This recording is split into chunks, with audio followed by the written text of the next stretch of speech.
नमस्कार। देश की बात में हाजिर हैं। पहले बात महिलाओं के उत्पीड़न के बढ़ते मामलों की। कोलकाता, लखनऊ, सीतापुर, उज्जैन ये वो शहर है जहां से बच्चियों, लड़कियों, महिलाओं के शोषण की खबरें आई। गोरखपुर के करीब सिद्धार्थनगर की हैरान करने वाली घटना हुई, जहां एक बीमार पति का इलाज करने एम्बुलेंस में निकली एक महिला के साथ बदसलूकी हुई और एम्बुलेंस कर्मियों ने उसके बीमार पति को ऑक्सीजन तक हटाकर उसे बाहर फेंक दिया, जिसकी वजह से इलाज के दौरान पति की मौत हो गई। यहाँ सीतापुर में नाबालिग बच्ची के साथ छेड़छाड़ का मामला सामने आया। हर गांव थाना इलाके में 70 साल के एक दुकानदार ने नाबालिग के साथ अश्लील हरकत की। पॉक्सो के तहत मामला दर्ज किया गया है। मध्य प्रदेश के उज्जैन से दिन दहाड़े दरिंदगी का मामला सामने आया। भरी दोपहर लोकेश नाम के युवक ने शहर के चौराहे पर महिला के साथ बलात्कार किया और महिला को जान से मारने की धमकी देकर फरार हो गया। देहरादून के एक स्कूल में 8वीं क्लास के बच्चे के साथ रैगिंग के नाम पर दुष्कर्म का मामला सामने आया। पीड़ित बच्चा असम के गुवाहाटी का रहने वाला है। ये सारे वाकये हमारे समाज में कहीं मौजूद बीमारी की ओर इशारा कर रहे हैं। उधर मुंबई से सटे बदलापुर के स्कूल में 2 बच्चियों के साथ हुए दुष्कर्म की वारदात से सबक लेते हुए मीरा भयंदर शहर में सभी सरकारी स्कूलों को सीसीटीवी कैमरे को एक कंट्रोल रूम से जोड़ दिया गया है। वहीं कोलकाता के आरजी कर अस्पताल में पूर्व प्रिंसिपल संदीप घोष को सुप्रीम कोर्ट से झटका लगा। सुप्रीम कोर्ट ने कलकत्ता हाई कोर्ट के सीबीआई जांच के आदेश के खिलाफ उसकी याचिका को खारिज कर दिया। सुनवाई के दौरान सुप्रीम कोर्ट ने कहा, रेप, हत्या और भ्रष्टाचार के मामलों की सीबीआई जांच चलती रहेगी। सुप्रीम कोर्ट ने दोनों मामलों को अलग अलग सीबीआई जांच की जो मांग थी उसको ठुकरा दिया है। और इस पर अधिक जानकारी दे रहे हैं हमारे सहयोगी आशीष भार्गव। कोलकाता के आरजी कर अस्पताल मामले में जो भ्रष्टाचार के मामले में गिरफ्तार हुए हैं पूर्व प्रिंसिपल संदीप घोष, उनको एक बड़ा झटका सुप्रीम कोर्ट से लगा है। और सुप्रीम कोर्ट ने जो हाई कोर्ट ने सीबीआई जांच का आदेश दिया था उसमें दखल देने से इनकार कर दिया है। सुप्रीम कोर्ट ने संदीप घोष को इस मामले में पक्षकार बनाने की जो उनकी याचिका थी उसको भी खारिज कर दिया है और कहा है कि आरोपी होने के नाते हाई कोर्ट में चल रही पीआईएल में उनका कोई लोकस नहीं बनता है। सुप्रीम कोर्ट ने जो कलकत्ता हाई कोर्ट की टिप्पणियां उनके खिलाफ थी उनको भी हटाने से इनकार कर दिया है और साथ ही साथ संदीप घोष की उस मांग को भी ठुकरा दिया जिसमें उन्होंने कहा था कि जो ट्रेनी डॉक्टर के साथ रेप हुआ, उनकी हत्या हुई, वो मामला और जो भ्रष्टाचार का मामला वो दोनों अलग अलग मामले हैं, इसलिए उनकी अलग अलग सीबीआई जांच होनी चाहिए। हालांकि उन्होंने ये भी कहा कि वो जांच के खिलाफ नहीं आए हैं, लेकिन हाईकोर्ट ने उनका पक्ष नहीं सुना था। हाईकोर्ट ने के आदेश से जो सीबीआई जांच के आदेश में है उनसे वो प्रभावित पक्ष हैं। उन्होंने हाईकोर्ट में अर्जी भी दाखिल की थी, लेकिन कलकत्ता हाईकोर्ट ने उनकी बात नहीं सुनी थी, लिहाजा उनको भी पक्षकार बनाया जाए। लेकिन इस मामले में सॉलिसिटर जनरल तुषार मेहता ने आपत्ति जताई। उन्होंने कहा कि कोई आरोपी तय नहीं कर सकता कि एजेंसी किस तरीके से जांच करे। चीफ जस्टिस डीवाई चंद्रचूड़ ने भी कहा कि यहाँ तक कि अदालत भी ये तय नहीं कर सकती कि एजेंसी की जांच का तरीका, तौर तरीका क्या हो।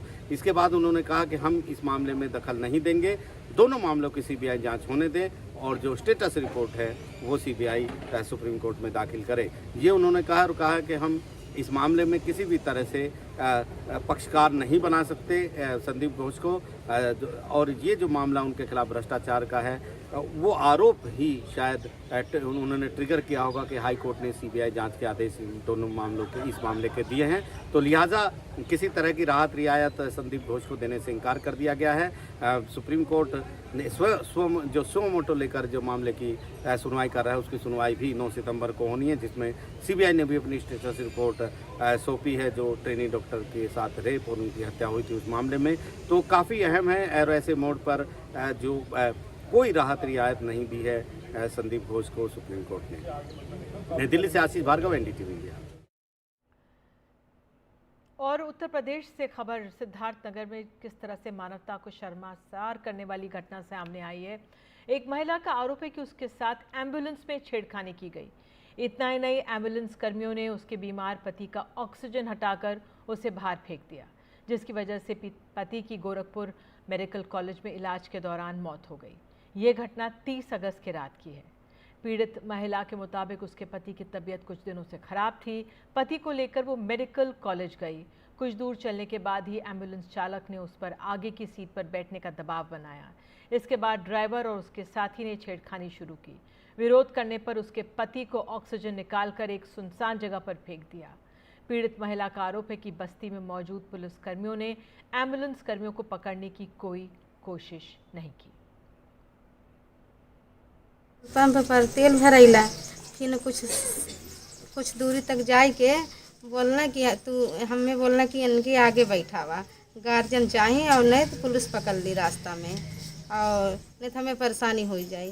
फिर बोलना कि लखनऊ निबक जाए तो फिर तुम्हें हम फिर पीछे बैठा देव। तब फिर कुछ दूरी तक गई ले आई के फिर कहा था कि फैजाबाद निबक जाए तब पीछे बैठा दे। फिर वहीं से छेड़खानी शुरू करे के मुझे बोले कि चलो आगे बैठो, फिर मैं बंद हो गया। उसमें मेरे जीजा को मेरी बहन को उठा के फेंक दिए उन लोगों ने नीचे।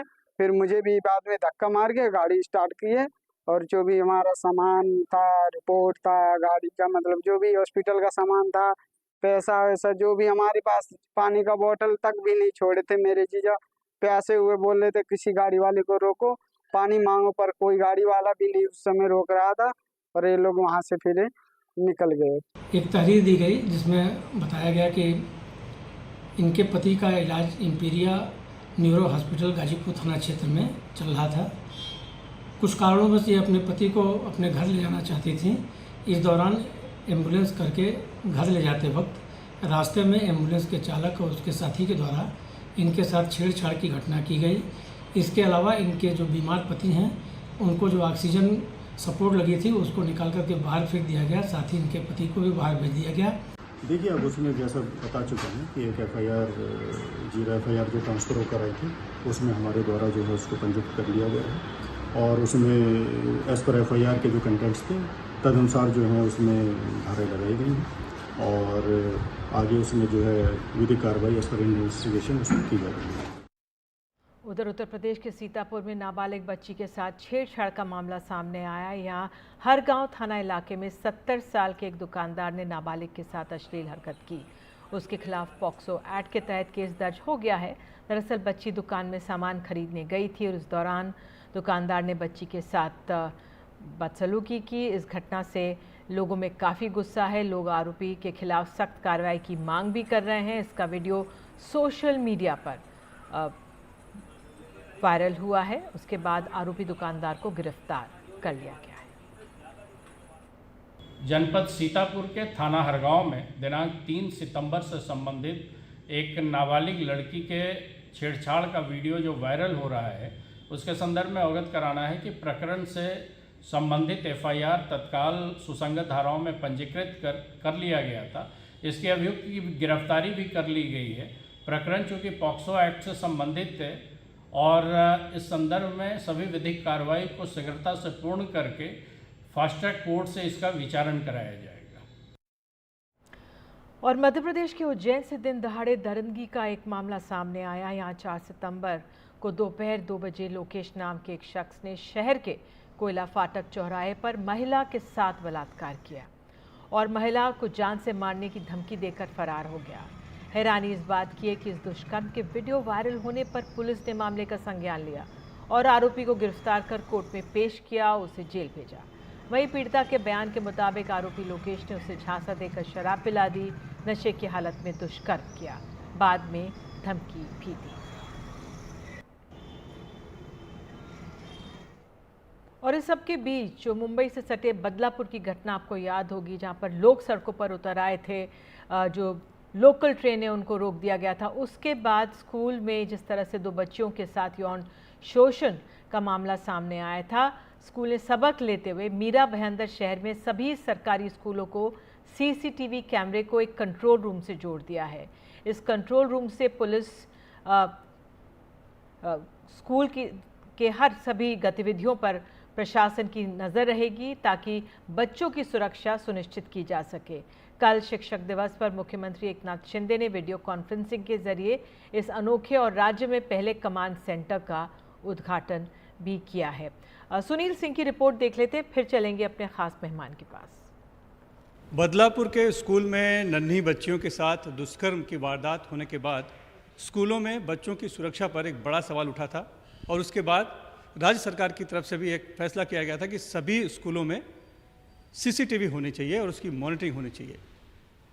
उस लिहाज से अब सभी स्कूलों में सीसीटीवी और मॉनिटरिंग तो होने लगी है, लेकिन मुंबई से सटी मीरा भाईंदर महानगर पालिका उससे एक कदम आगे बढ़ गई है और इस महानगर पालिका ने जितने भी फिलहाल सरकारी स्कूल हैं इस महानगर पालिका क्षेत्र में, उन सभी के सीसीटीवी को मॉनिटरिंग करने के लिए अपना एक अलग से केंद्र बनाया हुआ है जिसे कंट्रोल रूम बनाया हुआ है, जिस पे हम देख रहे हैं। फिलहाल हम उसी कंट्रोल रूम में हैं और ये लोग बैठे हैं जो लाइव मॉनिटरिंग कर रहे हैं। सर ये बताइए कि आप लोग एक कदम आगे बढ़ के कर रहे हैं कि मॉनिटरिंग कर रहे हैं, लेकिन कितने कैमरे लगे हैं, कितने अभी स्कूल हैं और कैसे उनकी मॉनिटरिंग हो पाएगी इस तरह के कंट्रोल रूम से?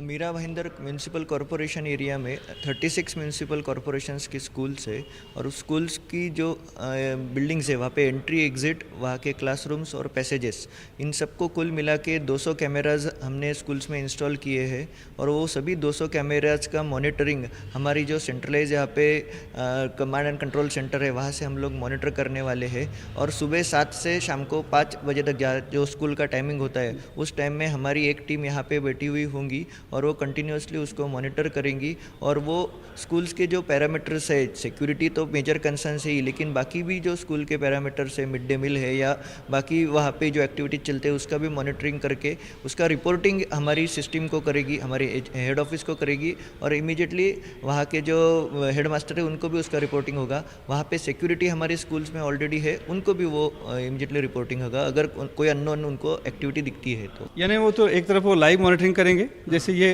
पूरा यहाँ पर चल रहा है रियल टाइम, ये मॉनिटरिंग होगी। इसमें कहीं कुछ अगर उन्हें संदिग्ध दिखाई पड़ता है तो वो सीधे रिपोर्ट करेंगे। किसे रिपोर्ट करेंगे? वो हमारा जो यहाँ पे एजुकेशन डिपार्टमेंट है वहाँ के डिप्टी कमिश्नर, एडिशनल कमिश्नर, इनको रिपोर्टिंग करेंगे। फिर अगर सिक्योरिटी कंसर्न कोई लगता है तो सिक्योरिटी के जो कंसर्न ऑफिसर्स है उनको भी हम लोग रिपोर्ट करने वाले हैं, उसका वैसा हमने उनको इंस्ट्रक्शन दिया हुआ है।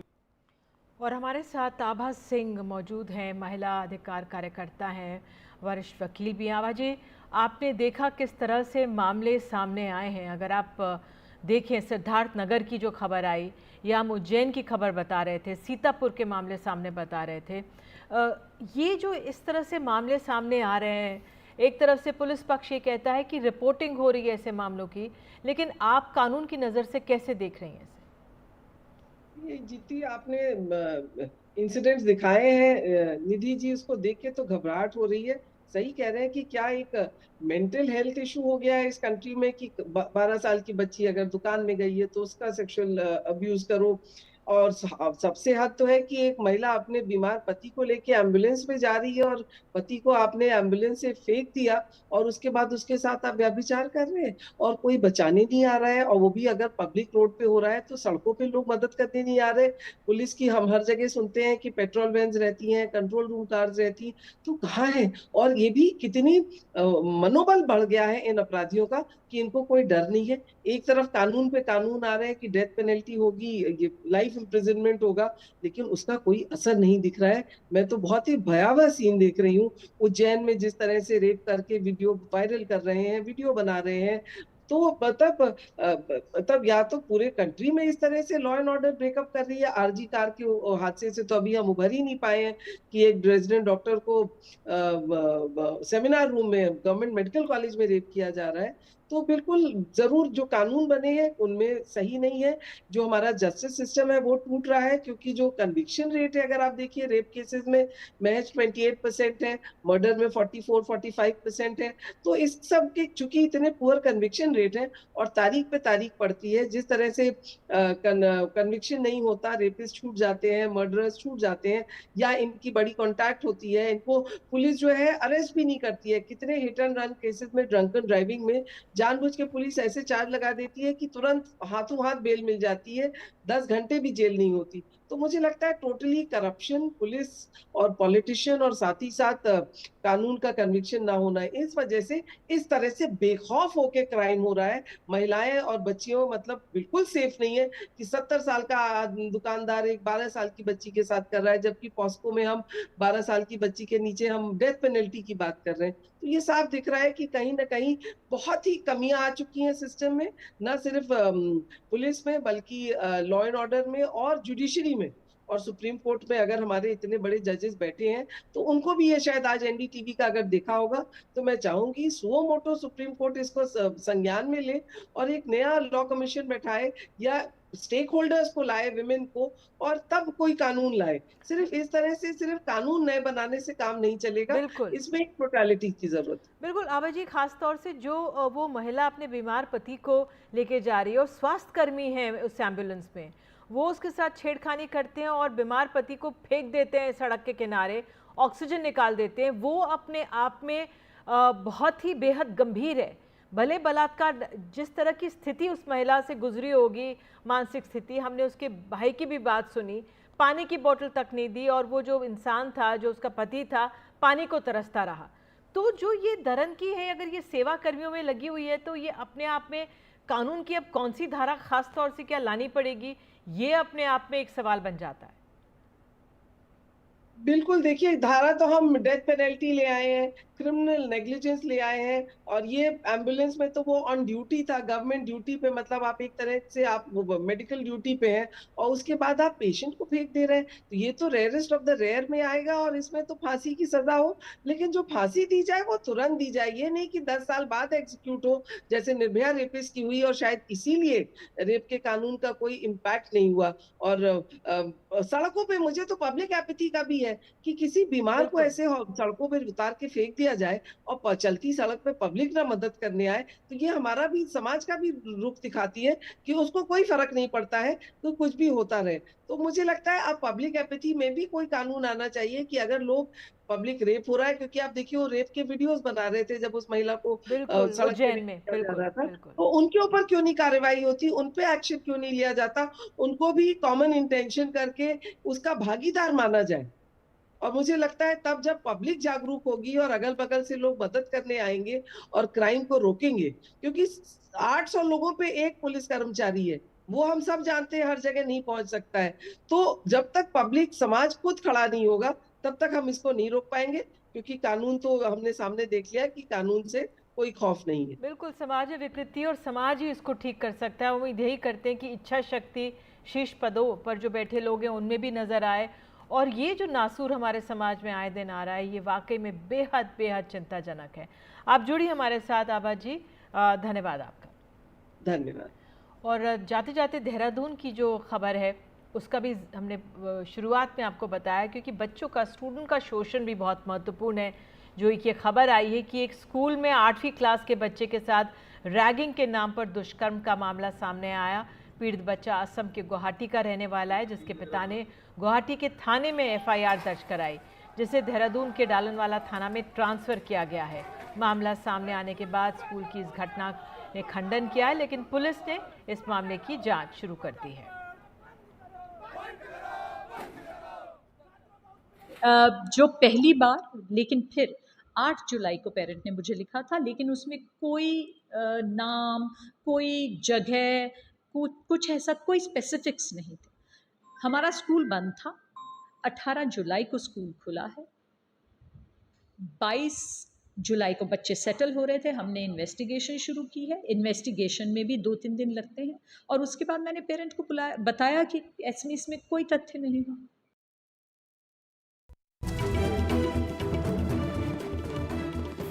अब बात बिहार की। बिहार में ज़मीन सर्वे का कार्य किया जा रहा है। मुख्यमंत्री नीतीश कुमार के गृह जिले नालंदा में सर्वे का काम काफ़ी धीमी गति से चल रहा है। ज़िले के कई ऐसे इलाके हैं जहां सर्वे अधिकारी अब तक नहीं पहुंचे। कई किसानों से एनडीटीवी की टीम ने बात की है और उनकी परेशानियों को जानने की कोशिश भी की है। वहीं खुद बिहार के मंत्री मान रहे हैं कि बिहार में ज़मीन सर्वे को लेकर लोगों के मन में कई तरह की आशंकाएं। मंत्री दिलीप जायसवाल ने कहा है कि जिनकी ऑनलाइन रसीद कट रही है वो बेफिक्र रहें। परेशानी यही होता है कि ऑफिस में बुलाया जाता है, घुरा दिया जाता है, तो कभी दिया जाता है कभी नहीं। परेशानी यही हो रहा है। हमारे पूर्वज पहले हमारे बाप दादा जो थे, एक तरह से बदलैन ज़मीन होता था। जैसे कि यहाँ का कृषि हम कर लेते हैं, दूसरे जगह का कृषि और कोई कर लेते हैं, ऐसे कोई मतलब भाई को दे दिया जाता था और वो अभी रजिस्टर पर नहीं चढ़ा होता था। अभी उसी को लेकर हम जाते हैं, कर्मचारी के पास जाते हैं, ब्लॉक लेकर जाते हैं, तो सभी जगह मेरे को रजिस्टर पर कहीं दिखवे नहीं करता है ज़मीन कहाँ का ज़मीन है, नहीं ज़मीन है। इस कारण से दोनों आदमी में बहुत तनाव हो जाता है। मैंने देखा कि आज तक के जितना भी पुरानी ख़ानदानी ज़मीन है बाप दादा के नाम से है, जो पूर्वज से चलते आ रहा है, और हम लोग उस हिस्से पे अपने बाप दादा के जैसे पिताजी हुए हैं उनके हिस्से पर हम लोग जोत कोड़ रहे हैं, किसानी कृषि कर रहे हैं। तो उसी के तहत हम लोग जैसे कागजात बनाकर वंशावली के अनुसार या फिर बंटवारानामा के अनुसार जैसे हम लोग कागजात बना कर अगर हम कर्मचारी के पास जाते हैं देते हैं, तो वहाँ पे देखते हैं कि रजिस्टर 2 पे बहुत सारा चीज़ को छोड़ दिया गया है, चढ़ाया ही नहीं गया है। किसी का नाम से ही चढ़ाया नहीं गया है, तो किसी का खाता खेसरा नहीं चढ़ाया गया है, तो किसी का बहुत सारा ऐसा प्रॉब्लम होता है। दूसरे जगह रहते हैं उन लोगों के बीच मन में एक आशंका हो गया है कि ऐसा तो नहीं कहीं सर्वे में जो हमारा जमीन है, जो वंशावली के तहत मुझे मिला है, या अन्य कारणों से किसी तरह हम लोग आपस में बंटवारा नहीं कर पाए हैं, तो फिर उसका सर्वे में होगा क्या। आप इतना निश्चित रहें, जो जिस जमीन पर रह रहे हैं, जिनका कब्जा जिस जमीन पर है, और अगर उनका ऑनलाइन रसीद कट रहा है, उनको कोई कागजात दिखाने की जरूरत नहीं। इनसे समझने की कोशिश करते हैं और आपको दिखाने की भी कोशिश करते हैं कि आखिर ये प्रक्रिया जो है, जैसा हवा बनाया जा रहा है वैसा बहुत डिफ़िकल्ट है नहीं, बहुत टफ है नहीं। आसानी से आप इसे कर सकते हैं, और कैसे करना है, क्या करना है, ये हमें ये समझाएंगे। सर ये बताइए, 2 फॉर्म है जिसे भरना है, कैसे भरना है, किस परिस्थिति में किस फॉर्म को भरना है, पूरी बात समझाइए हमको। जैसे पहले बहुत लोग को यदि भ्रांति है कि इसके लिए यहाँ आना है, तो आना ज़रूरी नहीं है। चाहे आप यहाँ हो, बेंगलोर हो, बम्बे हो, कहीं हो, DLRS वेबसाइट है बिहार सरकार का, उसको खोलेंगे और उस वेबसाइट में बिहार विशेष सर्वेक्षण खोलेंगे। उसमें आपको पहले स्व घोषणा आ जाएगा प्रपत्र 2 के रूप में। तो वो प्रपत्र में पहले जो प्रपत्र निकाल लेंगे, और PDF फॉर्म में, चूँकि ये रहा प्रपत्र 2 जो हम निकाल चुके हैं, एक रैंडम हम आपको भर के इसका दिखा रहे हैं कि इसमें कौन से मतलब कॉलम में क्या भरना है। जी देखिए, जैसे पहले मैं आपको बता दूं कि हमने ये 2 फॉर्म भरे हैं, लेकिन ये रैंडम है, ये कोई जानकारी, ये हमने एक काल्पनिक नाम भरे हैं, काल्पनिक उनके डेटा डाले। दूसरा फॉर्म क्या है? ये वंशावली का फॉर्म है। अगर हमारा ये खतिहानी ज़मीन है और वंशावली है हमारा, और ये वंशावली हमने खानदानी प्राप्त किया है, तो उस केस में हमको इसके अलावा ये भी भरना होगा। ये भी भरना है। 3A ये क्या नाम है? ये इसका फॉर्म का नाम है 3A। ये भी उसी DLRS साइट पे है, और ये इसका नाम है प्रपत्र 3-1, फॉर्म 3-1। ये वंशावली के रूप में है, और ये इसमें यहाँ भर देंगे। इसके नीचे यहाँ इसमें हम अपना वंशावली अपने वंशावली बना लेंगे, ठीक है। और ये आधार पे ग्राम सभा से वंशावली पास होगा, यानी कि सरपंच के ऑफिस से पास होगा। उसके बाद सरपंच के यहाँ साइन मोड हो जाएगा, एंडोर्स किया जाएगा उसको। हाँ बिल्कुल। और उसके बाद इसी चीज़ को हम लेकर, ये क्या है, ये तीसरा पन्ना क्या है? ये उसी का है, वो जो हम रैयत का नाम इसमें भरे हैं वही है। ये सारा मेंशन यहाँ कर दिया गया है, ठीक है। और ये सब को लेकर हम एक PDF बनाएंगे। जैसे कि इसका केवाला हो गया, तो केवाला भी इसमें संलग्न हो जाएगा। इसका लगान रसीद हो गया, वो भी संलग्न हो जाएगा, और इसका हम PDF बना लेंगे। तो अगर ये फॉर्म मैं भर रहा हूँ, मान लीजिए मैं दिल्ली में रहता हूँ, मैं बेंगलोर में रहता हूँ या लंदन में रहता हूँ, तो मैंने ये 2 फॉर्म भरे, इसके साथ में अपना वंशावली लगाया जो कि ग्राम सभा से पास होगा, अपना खतिहान लगाया, खतिहान मतलब जो मेरी पुश्तैनी ज़मीन का पेपर है, और क्या क्या पेपर लगाने होंगे?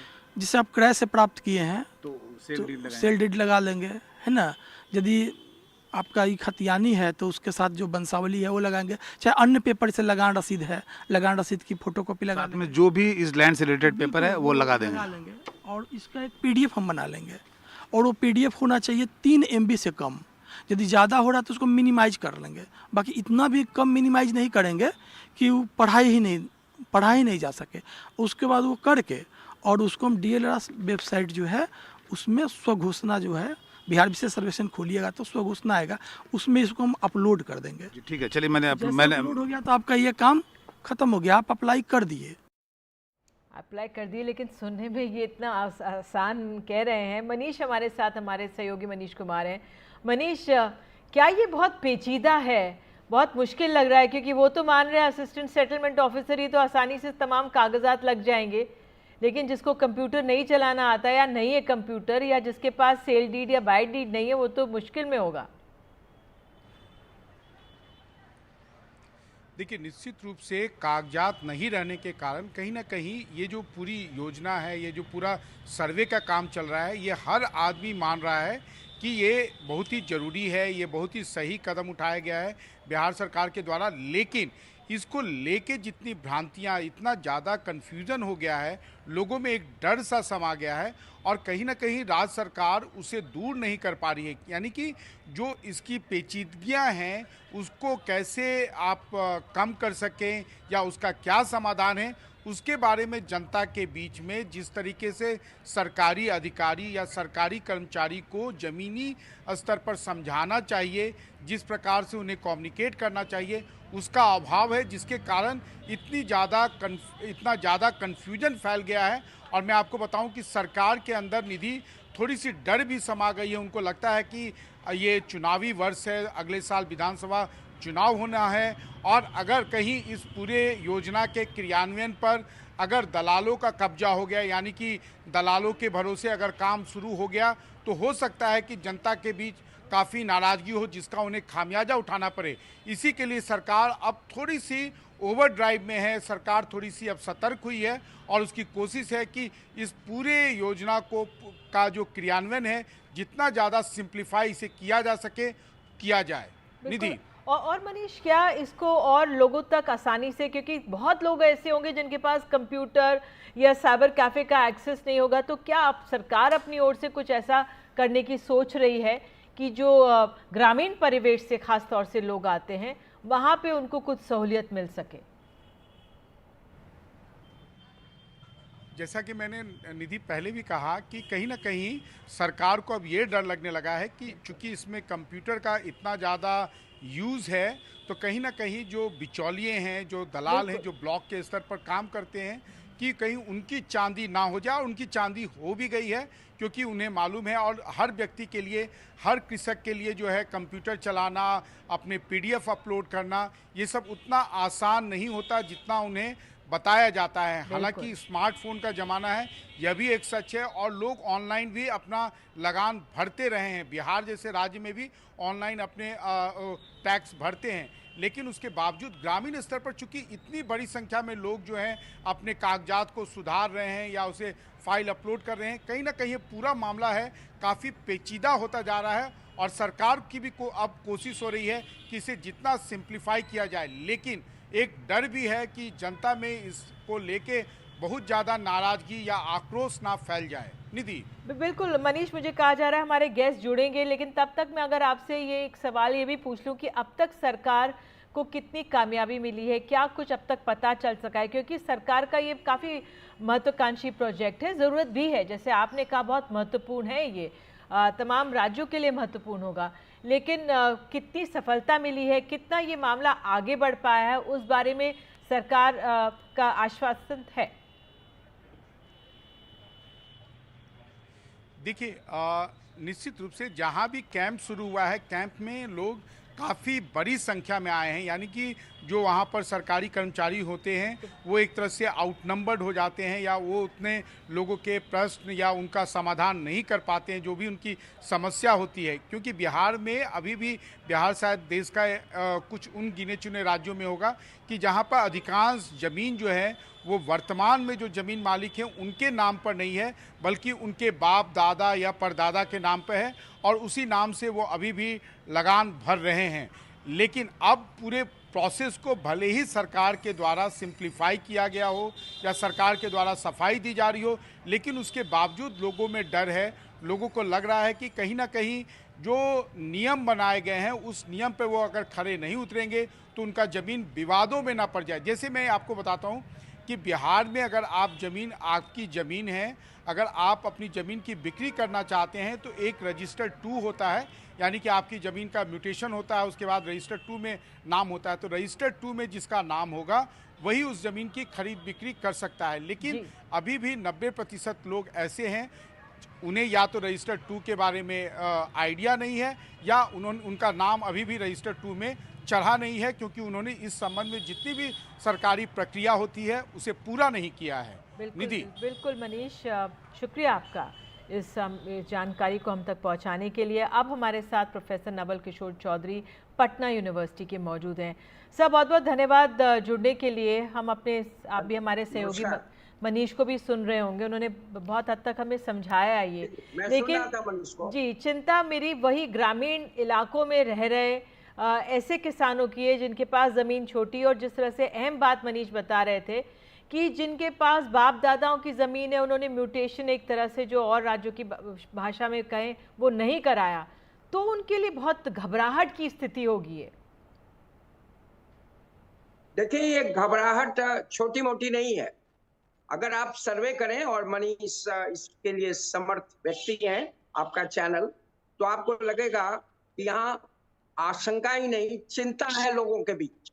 मैं अभी कैपिटल सिटी से 100 किलोमीटर की दूरी पर एक सब डिविजनल हेडक्वार्टर्स में हूँ, और अभी टेक्नोलॉजी की बात हो रही थी, ऑनलाइन की बात हो रही थी, और आप जान लें कि आपके चैनल से कनेक्ट होने में मुझे दिक्कत हो रही, और आपको शायद दिक्कत हो रही होगी व्यूइंग में। तो यहाँ पर इलिटरेसी है दोनों तरह की, जो ट्रेडिशनल इलिटरेसी है प्लस कंप्यूटर इलिटरेसी है, और जो ये 100 साल पहले कैडेस्ट्रल सर्वे हुआ था, उसके बाद तो कोई सर्वे हुआ नहीं। 60s में, मिड 60s में एक प्रयास किया गया, लेकिन उसके बाद कुछ हुआ नहीं। और इस बीच में 100 साल में कम से कम 4 जनरेशन से के हाथ से लैंड ट्रांसफर हुआ है। अब म्यूटेशन यहाँ का एक बड़ा प्रॉब्लम रहा, और वो प्रॉब्लम केवल कागजातों से संबंधित नहीं है, भ्रष्टाचार का मामला। Let us accept it. Minister साहब स्वाभाविक रूप से चाहते हैं, और सरकार चाहती है, और हम भी चाहते हैं कि लैंड रिकॉर्ड्स ठीक हो, और लैंड रिकॉर्ड्स अब तक ठीक नहीं होगा, कई तरह की दिक्कतें होगी, लेकिन उसका आधार होगा कि सर्वे, और सर्वे के लिए जो कागजात जरूरत है लोगों के पास है नहीं। स्वाभाविक है कि उसको प्राप्त करने के लिए वो जब जाते हैं ऑफिस में, तो उनके साथ जो व्यवहार होता है वो करप्ट प्रैक्टिसेस के शिकार होते हैं, और लोग परेशान हैं, हाहाकार मचा हुआ है। लोग समझते हैं कि शायद ये सर्वे नहीं हो पाएगा, क्योंकि इतना विरोध होगा कि लोग शायद ड्रॉप कर देंगे, लेकिन वो अच्छी बात नहीं होगी। ड्रॉप करना शायद ठीक नहीं होगा। सरकार को चाहिए कि पॉजिटिव स्टेप ले, लोगों को एजुकेट करे, लोगों के काम को फैसिलिटेट करे, और उसका जो सेंट्रल कोर पॉइंट है कि करप्शन को दूर करे। अभी कुछ DCLR और CO पर 1-2 केस में कार्रवाई हुई है, लेकिन उससे काम नहीं चलेगा। जो भ्रष्टाचार अंचल से लेकर के ऊपर के ऑफिसर्स में है, उस भ्रष्टाचार की भेंट चढ़ जाएगा ये सर्वे का काम, जिसकी आशंका, प्रबल आशंका है। लेकिन जैसा मैंने कहा कि सही डायरेक्शन में पॉजिटिव स्टेप है। लैंड रिकॉर्ड आज नकल होना चाहिए सही, उसका जो बेसिक काम है सर्वे है, लेकिन म्यूटेशन जब तक नहीं होगा प्रॉपर, तब तक ये काम दिक्कत होगी। रसीद नहीं लोगों का कटा है, लोग जाते हैं, परेशान हो रहे हैं। तो स्वाभाविक रूप से सरकार को प्रोएक्टिव होकर के एक इसको रिफॉर्म एजेंडा की तरह फैसिलिटेशन सेंटर बनाना चाहिए, और उसको भ्रष्टाचार से मुक्त करना चाहिए, और जो अफसर इसमें लिप्त पाए जाते हैं करप्ट प्रैक्टिसेस, उनके खिलाफ कार्रवाई होनी चाहिए, दिखनी चाहिए कार्रवाई, लेकिन ऐसा हो नहीं रहा। जो आपने जिस बात भ्रष्टाचार की बात की, हमारे सहयोगी मनीष ने बिचौलियों की बात कही, लेकिन ये चुनावी साल भी होगा, एक साल में चुनाव भी होने वाले हैं। सरकार अपनी तरफ से एक मजबूत कदम उठाती हुई दिखना चाहती है, लेकिन जो आपकी चिंताएं हैं वो भी बहुत महत्वपूर्ण हैं कि फैसिलिटेट कराने के लिए मेरा सवाल यही है कि ग्रामीण इलाकों में ख़ास तौर से क्या हमारे किसान भाइयों की, बहनों की मदद हो सकती है कि वो 90% मनीष के मुंह से निकला था ऐसे लैंड्स हैं जो रजिस्टर्ड नहीं हैं, या उनका नाम सीधे बापदादा के नाम पर होगा, तो ये इस पे काफ़ी लंबा समय लग सकता है। बिल्कुल लगेगा। मैंने आपको कहा ना कि लगभग 100 इयर्स का गैप है कैडेस्ट्रल सर्वे और इसके बाद। 1915 के, तो स्वाभाविक है इस बीच में कम से कम 4 जनरेशन से लैंड ट्रांसफर हुआ है और ये मोस्ट ऑफ द केसेस में अनऑफिशियली हुआ है। कितने लोगों ने बंटवारा किया है? बीच में सरकार ने एक स्टेप लिया था कि जो अगर आपसी समझौता के आधार पर बंटवारा हुआ है तो म्यूटेशन में करने में और रजिस्ट्री करने में समय पैसे कम लगेंगे, लेकिन वो सक्सेसफुल नहीं हुआ, लोग आश्वस्त नहीं हुए और मोस्ट ऑफ द प्लेसेस में और मोस्ट ऑफ द केसेस में ये जो बंटवारा हुआ है, आपसी बंटवारा हुआ है, अनऑफिशियल है, इनफॉर्मल है, आप कागजात पर है, उसका म्यूटेशन नहीं हुआ है और रसीद भी ठीक से नहीं कट पा रही है, क्योंकि आप जानते हैं land revenue major source of revenue नहीं है स्टेट रेवेन्यू से पब्लिक रेवेन्यू के लिए। स्वाभाविक है कि हर जगह लापरवाही है और भ्रष्टाचार उसको कॉम्प्लिकेट करता है फर्दर और कंपाउंड कर रहा है। स्वाभाविक है कि ये आसान नहीं होगा, चुनावी साल में इसका परिणाम सरकार को भुगतना पड़ सकता है क्योंकि इससे लिटिगेशन बढ़ेंगे और संभावना है वायलेंस की, परेशानी बढ़ेगी और ये बहुत दुखद होगा। शायद ये सही वक्त नहीं था इस काम के लिए, लेकिन सरकार स्वाभाविक है सही कदम समझकर कुछ रिस्क लेकर ये काम कर रही है, लेकिन उसका लिए जो प्रिपरेशन चाहिए था वो प्रिपरेशन नहीं है। पहला प्रिपरेशन है कि जो स्टेट एडमिनिस्ट्रेशन है, ब्यूरोक्रेसी, उसके लिए तैयार है कि नहीं, और तैयार होने का मतलब नहीं है कि वो कॉम्पिटेंट है कि नहीं, कॉम्पिटेंट के साथ साथ वो ऑनेस्टली इंटीग्रिटी के साथ इसको एग्जीक्यूट करना चाहता है कि नहीं। आई हैव सीरियस डाउट्स कि जो लोग इसमें लगे हुए हैं वो इंटीग्रिटी के सवाल पर उन पर प्रश्न उठ रहा है। करप्शन का सर्वे करा के देख लीजिए, अंचलों में जाइए, किसानों से बात कीजिए, जो लैंड होल्डर से आपको पता चल जाएगा, आपके पास तो चैनल है, आप देखेंगे कि लोग परेशान हैं, लोग चिंतित हैं, उनका काम नहीं हो रहा, म्यूटेशन नहीं हो रहा, पटना शहर में म्यूटेशन नहीं हो रहा। मेरे पास कितने लोग आते हैं, मैं शिक्षक हूँ, थोड़ा बहुत सोशल कैपिटल है कि मैंने रजिस्ट्री म्यूटेशन करवा दीजिए, बिना पैसे का कोई काम यहाँ होता नहीं है। स्वाभाविक है कि समस्याएं हैं, लेकिन समस्या होने का यह मतलब नहीं है कि डिफिकल्ट काम को टेकअप नहीं करना चाहिए। This is not my argument. सरकार को चाहिए कि इसके लिए फैसिलिटेशन सेंटर करे, करप्ट फ्री सिस्टम को इजाद करे, लोगों को विश्वास में ले और लोगों को एजुकेट करे, रिकॉर्ड्स बनाने में सहयोग करे और संभव तो इसमें खर्च ना लगे। और इसके लिए इसमें आपके जैसे मीडिया चैनल की बड़ी भूमिका होगी जो अवेयरनेस को प्रमोट करेगा, लोगों में भ्रष्टाचार की बातों को सामने ला करके सरकार पर दबाव बनाकर भ्रष्टाचारियों के खिलाफ कार्रवाई करवाने में सफल होगा।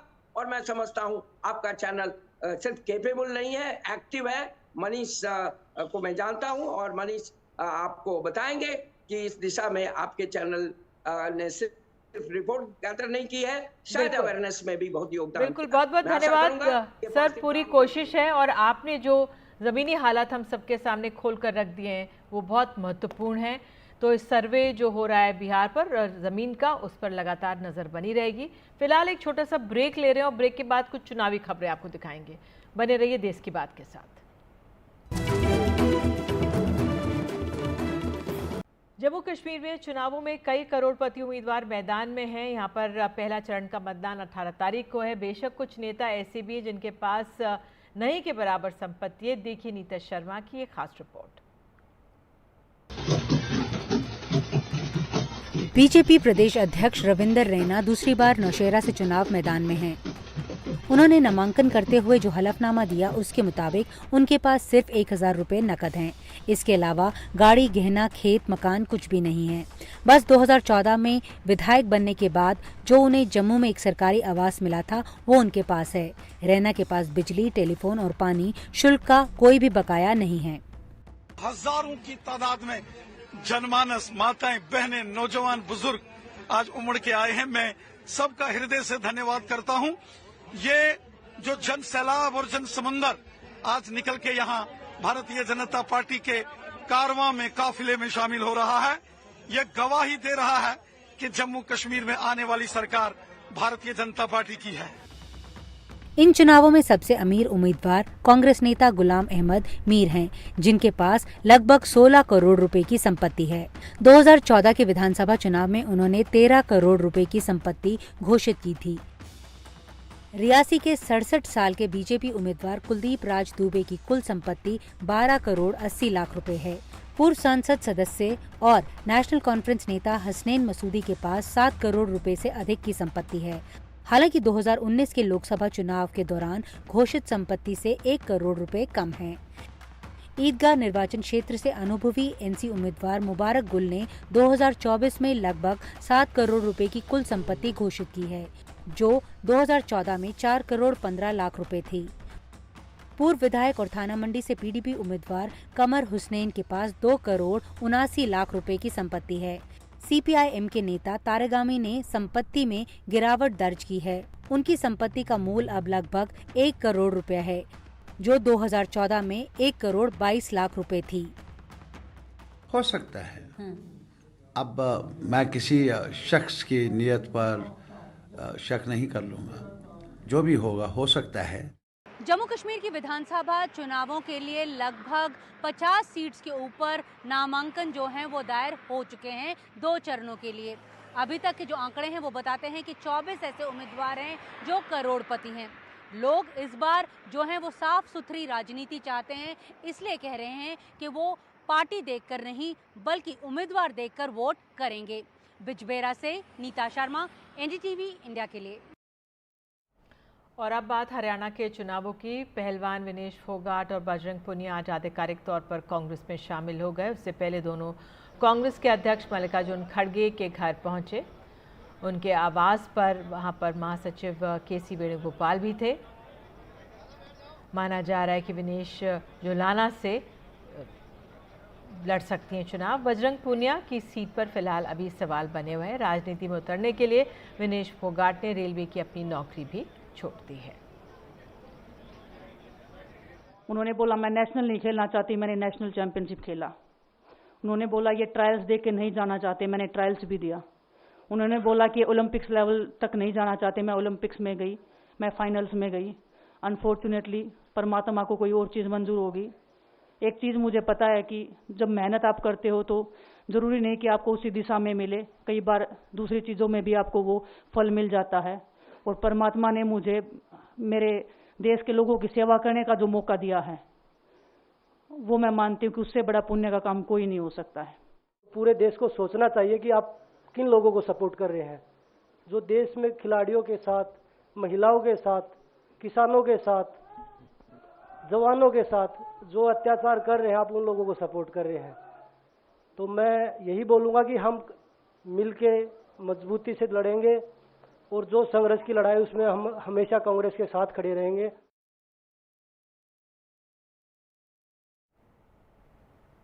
और अब आज झारखंड के मुख्यमंत्री हेमंत सोरेन ने आदिवासियों के हक में बात करते हुए केंद्र सरकार पर हमला बोला है। आइए सुनते हैं उन्हें।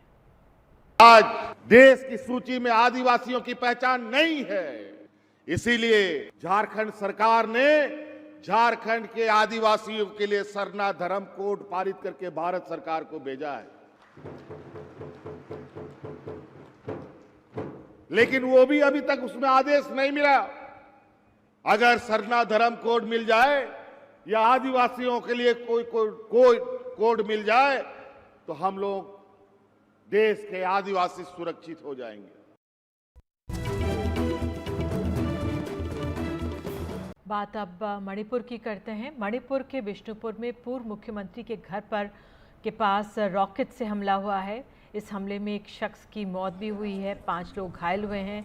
सुरक्षा बल हमलावरों की तलाश में लगे हुए हैं। आईने के म्यूजियम के पास भी यहाँ पर ये हमला हुआ है और वाकई में गंभीर स्थिति है। कोशिश करेंगे। अपने सहयोगी रतनदीप हमारे साथ फोन लाइन पर जुड़ गए हैं। रतनदीप, क्या स्थिति है इस समय? देखिए, मणिपुर के मोइरांग में अभी भी स्थिति तनावपूर्ण है, क्योंकि इस तरह के एक रॉकेट से हमला हुआ है। जो विजुअल हम देख सकते हैं कि एक रॉकेट को लॉन्च किया गया।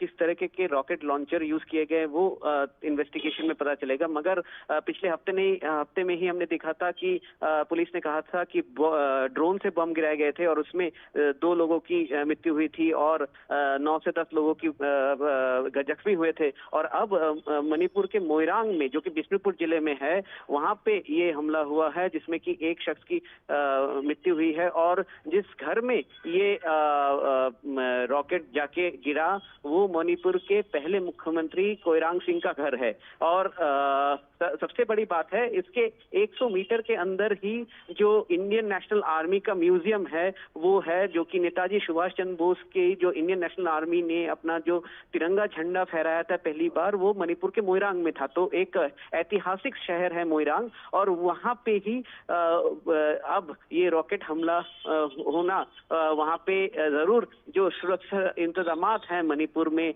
जो सेंट्रल फोर्सेस और जो स्टेट फोर्सेस या फिर असम राइफल्स की जो सुरक्षा इंतजाम हैं, उसके ऊपर जरूर एक बहुत बड़ा प्रश्न खड़ा करता है। और वहाँ पे लोग भी थोड़े भयभीत तो हैं, थोड़े गुस्से में भी है कि किस तरह से इस तरह की वारदात वहाँ पे अंजाम ले पाई। मगर हमें जो खबर अब आ रही है कि वहाँ पे जो कॉर्डन करके इलाके को कॉम्बिंग ऑपरेशन शुरू हो गया है, और ये एक बहुत बड़ा हमला हुआ है जिसमें कि 5 लोग जख्मी भी हैं।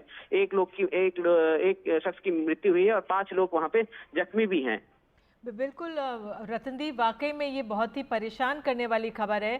पहले ड्रोन से हमला हो रहा था, अब ये रॉकेट का इस्तेमाल भी इनके पास हथियारों के सवाल खड़ा करता है कि रॉकेट तक कैसे आ गया।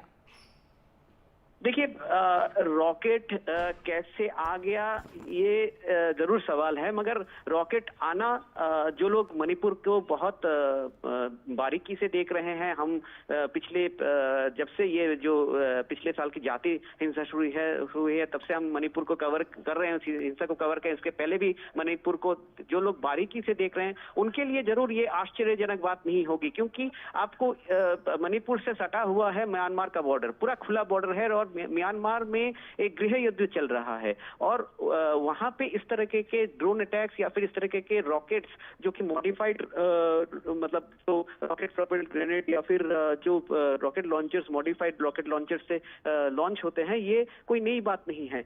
मगर सबसे चौंका देने वाली बात ये है कि जो बिष्णुपुर इलाका है, बिष्णुपुर जिला का जो बॉर्डर इलाका है चुराचांदपुर के साथ, बिष्णुपुर मैती समुदाय डोमिनेट करता है और चुराचांदपुर जिला कुकी जोमी समुदाय डोमिनेट करता है। और पिछले साल की जो जाति हिंसा इसी बॉर्डर से शुरू हुई थी, और अब देखा जा रहा है उस बॉर्डर एरिया में जबकि सेंट्रल फोर्सेस हैं, अब जो लॉन्ग रेंज जो वेपन है, जैसे लॉन्ग रेंज रॉकेट लॉन्चर या फिर ड्रोन, इन सब का इस्तेमाल कर रहे हैं जो जिन आर्म ग्रुप, ताकि सेंट्रल फोर्सेस को जो घेराबंदी है उसको तोड़ के टारगेट कर पाए। ये एक नई चैलेंज रहेगी सरकार के लिए। बिल्कुल रतनदीप, आपने जानकारी दी, इसके लिए धन्यवाद। लेकिन वाकई में मणिपुर में चिंताजनक हालात बने हुए हैं। आईने की म्यूजियम के पास रॉकेट गिरा और जो पहले मुख्यमंत्री थे मणिपुर के, उनका आवास था वहाँ पर परिसर में ये रॉकेट गिरा।